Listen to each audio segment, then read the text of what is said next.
Hey guys, Jerry Manzi here with my buddy Joe Tosco from Bonaventure Realty. How you doing, Joe? Good, man. Awesome, great to see you. So we're talking about the market today. I keep hearing, like, the word I hear is value. Like, there's a lot of value out there. Why? I don't understand though. Like, why is now a really good time to buy? What's the value for a buyer? Now's a great time to buy. Really, the value for the buyer is, in the previous market, I'm sure everybody's heard horror stories of having to waive appraisals, waive inspection. Then you move into the house and your septic backs up, and now you got a $45,000 septic bill to repair it, right? You're able to get a house under contract now. I wouldn't say you're not paying over asking, depending what they have it priced at, but you're not paying $40,000, $50,000, $60,000 over asking, right? Appraisal contingency is huge. Yeah, absolutely. Right? So if it doesn't appraise, then you can ask the seller to come down and renegotiate the price. But honestly, the inspection I feel is like overlooked, because just getting an inspection, Jerry, gives you like peace of mind, right? Like, You can sleep at night, right? Yeah. Listen, and I've bought investment properties where I've waived inspections and all that, but I know what I'm looking at, right? But even if I get an inspection and I know, right? Again, if it's not a great house, I know it needs repairs, but at least I know what repairs it needs, and I have peace of mind knowing, okay, that can wait. I have to do this. I have to do that. Even if I don't get a concession. But if you can get a concession and the seller knows it's broken, now they have to either sell it to you or disclose on, the disclosure for someone else, right? It makes sense, but and the thing is that, like I said, you're not competing as much as you were in the past market. So there's all these reasons to buy now, It sounds like it's a lot more of a normal market, right? I mean, it really is. If you It's kind of come back to earth a little bit. Maybe not the prices, but it's come back to reality. Yeah. Right? Like, for a while there, we're just like, what is happening? So no, for sure. So from a buyer's perspective, the values are, a home inspection. You don't have to give the house away, so to speak, pardon the pun. But, right. But like, you can have a home under appraised if we're under appraised. Right. There might be competing offers, but not, Yeah, like we're just getting ready to write an offer, so there's already 3 offers on it. Well, honestly, in the past market, there have probably been 13, 14 offers in 3 days on it. So just more like realistic. Right. But they are, and the sellers are realistic now. Like the prices are realistic. It's just starting to settle down.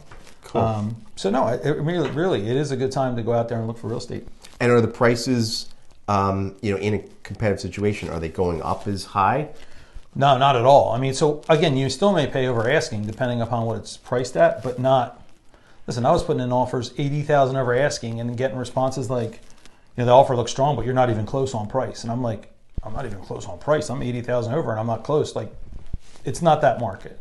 It really isn't. So we did some math fooling around on where interest rates are today versus where they were, like, say, in the spring. Right. And yeah, they're up a little bit, but not. It's probably 1 to 1.5%, give or take a little bit. Right. But you're also not on, like, say, a $400,000 home today, which is probably about the average in Montgomery County. You're not necessarily paying $450 like you would have been. No. So what does that kind of mean, like, when we look at those payments? So yeah, I mean, so we just broke out some numbers, but so to give you an example, the median sale price in Montgomery County is $410. Okay. If you were buying 6 months ago, you'd pay $450 for that house, and probably even more. But I'm saying definitely more. For sure $450, right? So that payment was $2,052 at 4.5%. So if you offer on that house now and you're getting it for $410, right? This is putting 10% down, and you're borrowing $369 at 5.99%. Again, you're borrowing 90%. That payment's $2209.97, which is $157 difference per month. So I'm not saying that money. It's not. It's money, right? But what's the other, appraisal contingency, mortgage, not mortgage, home inspection? What are they worth to you, right? Again, true cost. I mean, a septic fails, it's $45,000. I mean, you're talking about $150 a month. Getting $45,000 to fix it, or paying $150 more a month. I mean, it seems well worth it to me. That's why they're saying value. It makes sense. I agree, to me now. 100%. Yeah. Makes sense 100%. to me now. Don't forget about the 1% lender buy down either.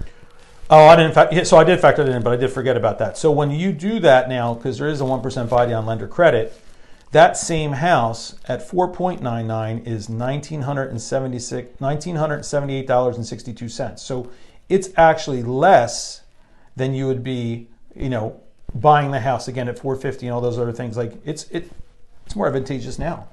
That's a winner. You know? And that lender buy down, that is a happy housewarming present from me to you. It's a gift. Right. There's no catch to it. Everyone's heard of like the seller funded buy downs where you need a seller assist, which is still a wonderful way to go. You can reduce your rate, by 2% in the first year and 1% in the second year if you're able to get a seller assist. Right. But we can't control that because there are a lot of homes that are still competitive and they can't get an assist. But with the lender buy down, I can control that on essentially every transaction. Right. Anyone that qualifies for it, where we're buying the rate down by 1% in the first year. There's zero catch to it. So like you said, at 5.99 in the first year, 5.99 forever, they're going to be at 4.999 in the first year. And that savings actually kind of puts you ahead of the game from where you were this time last year. Right. That's a winner in my eyes. But even if the rates come down, as they say they're going to do in second quarter next year, so if the rates come down, you could always refinance that, right? Yeah, and that's the name of the game. To take this as I'll call a Band-Aid. It's a way to have a 30-year fixed rate, but with a really low payment in that first year. Hopefully, sometime in less than a year, rates do come down, and they can, buy into that or marry themselves to that payment for the life of the loan forever. But even if they don't, they're still in a very good spot for the first year. They will come down at some point. It's a matter of when. Right. So right. Awesome. Well, I know I got some stuff out of this. Thank you. Yeah, no, this is always helpful, and hopefully we're helping you out there because, I don't even watch the news anymore because every time I turn it on, there's something else going on, and I feel like we should do these videos just to kind of educate, if you will, of what's really happening out there because, yeah, maybe some of that stuff is happening in the U.S. somewhere, but not here, not in this area, for sure. Yeah, it's definitely a different market here. It's still very solid, so we'll keep the videos coming. I like that shirt, by the way. A really good choice in shirts today. I like it too. Nice. Awesome. Well, I look forward to doing it again soon. All right, buddy? Yeah, sounds good. All right, we'll talk to you in a bit. Thanks, Have a good guys. day.